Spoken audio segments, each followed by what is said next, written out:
Hey everyone, hope you're doing well. My name is Brandon, and today I'm going to talk about 10 church media mistakes. Now obviously this is a loaded question and we're always going to have mistakes in our services, but this is just some that I've either dealt with personally or seen over the last few weeks at multiple churches that I watch online. And so I just want to share this with you. Hopefully it helps.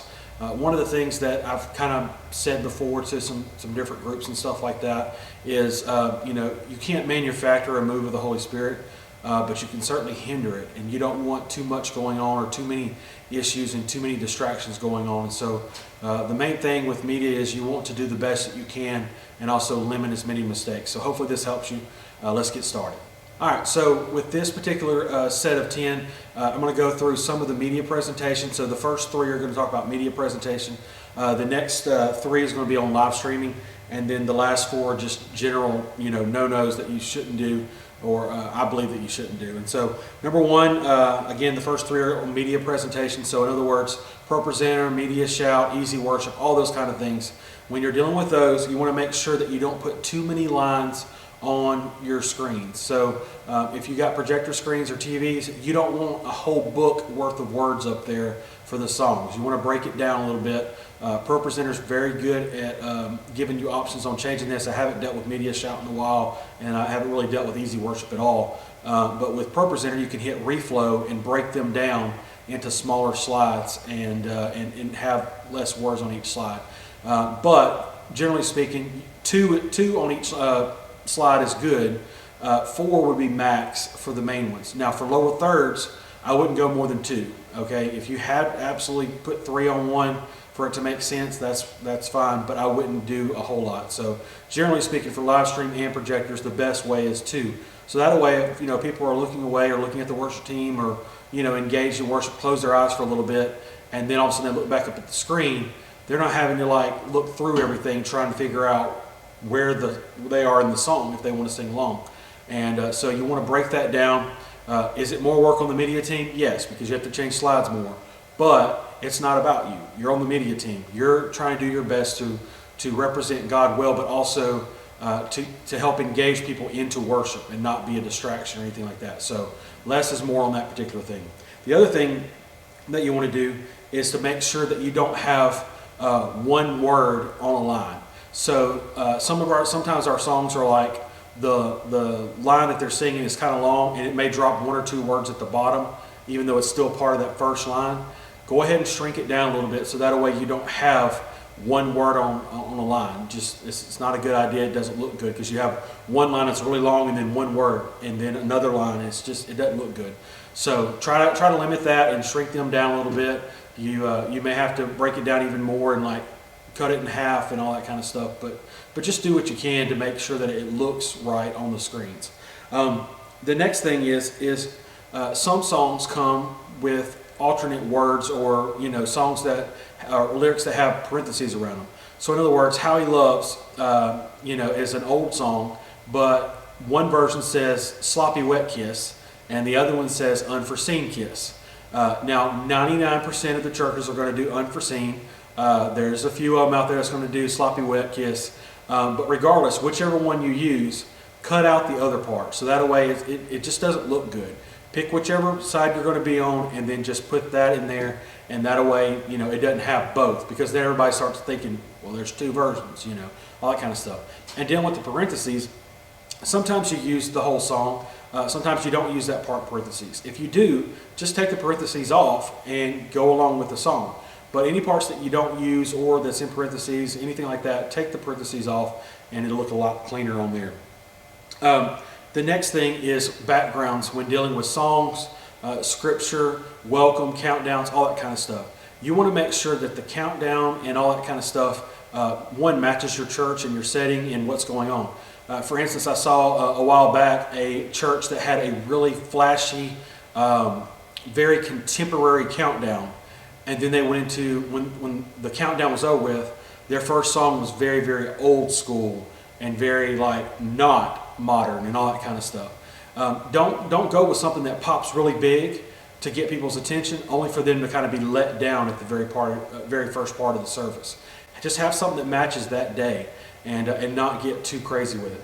The other thing is, like when you have worship slides, you want to make sure that if it's a slow song, that you have a slow moving slide, a motion graphic in the back, and not one that's bouncing all over the place or flashing or anything like that. Also, when whoever's getting up there speaking, whether it's the pastor or whoever's doing announcements or whatever, you want to make sure that the background is not taking away from what they're trying to say.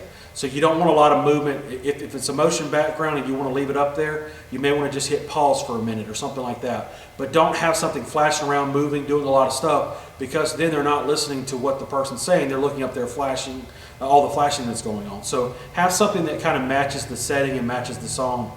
There's nothing wrong with wanting to be more modern and different things like that, but slowly change everything. Don't sit there and try to have something that's, you know, a really flashy background again, and then start off with, like, you know, a slow song like Blessed Assurance or something like that. That's just, it doesn't look good, and the people that are watching online or different things like that, they're going to be like, why did we go from this to this?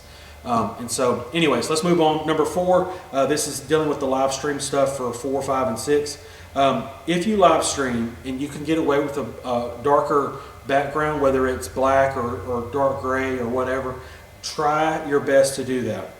The reason why is the camera has to focus less, so there's a lot less, you know, moving parts, and also you want to try to limit as much light that the camera's trying to focus around, so that way it focuses on the person.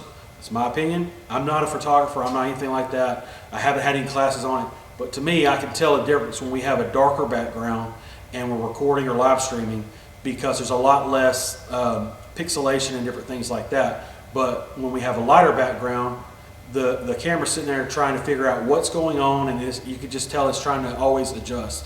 And there may be settings to fix all that, but I'm not good at all that kind of stuff, and so I'm just giving you, you know, my opinion on this. Try to have a darker background if you can. If black is just too much for your church, and I totally understand that, try to go with a dark gray or maybe a dark brown or something like that. I have a pastor friend that just went to a dark gray color, and their stage looks phenomenal compared to what it used to. And I know some people sit there and it kind of gets a bad name, like, oh, you're getting a black background, and you know, some churches, especially if they're a little more on the contemporary side, kind of frown upon that. But don't look at it as a evil type thing or whatever, going darker. It's what do we want to present to people as far as video quality and stuff like that. You want to make sure that you're giving the best video quality, and so if there's a lot of shadows and different things like that, you want to make sure you limit all that kind of stuff. And so if you can get away with it, try to do that. The next one is also try to minimize camera movement. Now, obviously, dealing with small churches, sometimes you only have one camera. We're lucky to have 2 right now, and hopefully one day 3. But you want to make sure that you don't have a lot of bouncing around, zooming in and out, all that kind of stuff. You can help it. If you have one camera, maybe you want to switch to a slide or something during when you have to make transitions. Or if you don't have that, it's fine to zoom in and stuff, but don't just be going back and forth and all over the place and be real glitchy and everything like that. One of the things that I mentioned in one of the other videos, when we bought our equipment, I was doing a lot of research, and one of the things they said was make sure that you have a good tripod for your camera. You don't want to get a really good camera and then have a poor tripod, because you're going to have like little movement issues and stuff like that. You want it to be very smooth, and also you don't want to have a ton of movement on your live stream. You want to look the best that you possibly can. So try to minimize camera movement as much as possible. Also, depending on where you may have your camera, you don't want to have it in a place that where the ground or the stage or the platform, whatever, moves a lot. So if you have built a stand, you don't want somebody up there, if it's kind of wobbly, you don't want it to sit there and shake the camera the whole time. Try to limit as much of that as possible. The next one, for our smaller churches, much smaller churches, you may be using a phone or a tablet or something like that. You want to make sure that, and this is just a must, don't go vertical with the camera feed. I know that most people take pictures like this. It's one of my pet peeves, but I beg of you, make sure that you're going like this, and make sure that your live stream is set right.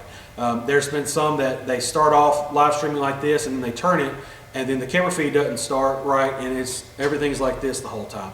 So it looks better if it's horizontal. So if you're doing live streaming or any kind of video stuff like that, don't go vertical, go sideways with it, and it'll look a lot better.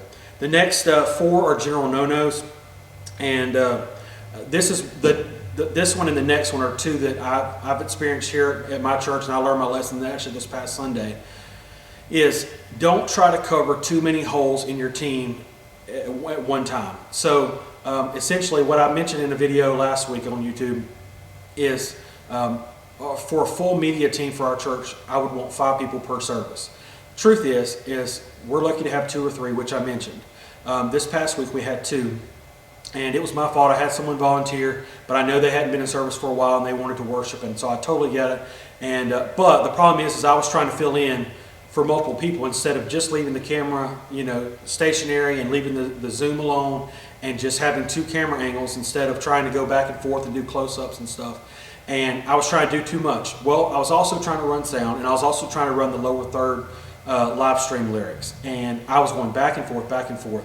And at one point, even though our media booth is kind of in the very back, but our sanctuary is kind of rounded, I could see that some people were watching me. And I need to make sure that I'm limiting my movement and stuff, so that way I'm not a distraction going back and forth, because I was moving, basically I was moving around the camera tripod, just back and forth from the soundboard to the camera to the live stream, and just back and forth. And it was just, it was too much. And I realized after service, I was trying to do way too much for what the service was calling for, and I just needed to slow down and not try to do everything in one service. So don't try to cover up too many holes in your team. The next one, and this is one that I went through this past week. It's a no-brainer, but sometimes we forget or sometimes we get too busy. You need to make sure that your whole team, as far as worship team, media team, pastor, everybody is on the same page as far as everything that's going on. So back in the day, normally I used to do printed order of services all the time. I've become really lax on it lately. And this past Sunday, just a few days ago, it really got me, and we messed up. First off, because our announcements are kind of low right now, we didn't have a video announcement this past week. And because we didn't have a video announcement this past week, the way our services go, it's worship, and then someone does a general prayer and transition, and then they say, please turn your attention to the screens for the video, for the announcement video, and then our pastor comes up. Well, I forgot to tell my pastor. We had forgotten to tell the guy that's doing the transitions, and we also forgot to tell the worship team who was doing the transitions for the prayer and stuff. So they didn't know who to look at to give the kind of nod that they're done with the worship part, and so it was just kind of an awkward thing. And so we had to do some adjustments, and that's just part of it. Sometimes you're going to forget that kind of stuff. But I just want to encourage you to learn from my mistake and make sure that you try your best to always have an order of service, and make sure that everybody on the media team, the worship team, your pastors, your transition people, all that, make sure they're all on the same page every week. Because you can do it, 3 weeks of the month and forget that one, and then, it's kind of awkward. And so try your best on that. The next one is like when you're creating announcement slides or media slides, whatever, for your graphics, whether it's on social media, whether it's just for your services on your projectors or for live streaming, whatever. Don't try to put too many words on your announcement slide. Basically what they need to know is what the announcement is. They need to know what time and date it is, and maybe just a few little tidbits of information. But they don't need a whole book, where it's going to be at, all the directions to the person's house, whatever's going on. All that takes away from it. Plus, most media slides and announcements are only about 5 seconds shown on the screen. So if you have a timer going in the transitions, you have 5 seconds before you transition. And so you want to make sure that they don't have to sit there and wait for the next slide to come and then go through all the loop and then come back to read all the information. You want to just get to the point, what the event is, when it is, and where it is, and just a few little other things if they need to see somebody or sign up or whatever. But don't try to do too much. Also, you don't want to use a graphic that is so eye-popping that you can't read the words. If you need to put shadows on the words on the announcement slides, do that. But again, you don't want it to be the primary focus so much that the graphic is taking all the attention and nobody can read the information, because then you just have a graphic that's really cool that no one knows where the event is or anything like that. So just want to encourage you with that. All right, so our very last one is one that we just kind of named this, is basically land the plane. You don't have to sit there and take all this time, giving all the announcements that have ever been known for the entire year.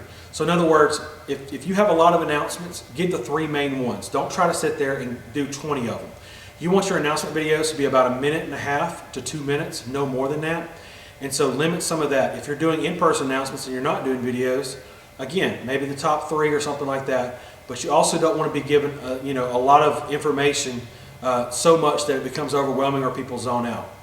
Same thing, with stories during worship or something like that. If somebody's giving an example, you don't want to sit there and spend 15 minutes explaining something and everybody get out of the worship atmosphere and different things like that. So make sure you leave enough time for worship. Make sure you leave enough time for your pastor to preach, and don't allow yourselves to get so much information bogged down, in story time or whatever's going on in those particular things. Don't get bogged down on announcements. Make sure that the service is about God and about the worship and learning the word and stuff, and not getting bogged down by details from an announcement. So hopefully those help you. Those are the 10 church media mistakes that I just wanted to mention. Again, if you will like and subscribe to the channel, I'd appreciate it. I'm sure we'll have other videos on this in the future, but I hope y'all have a great day. And again, please don't forget to subscribe.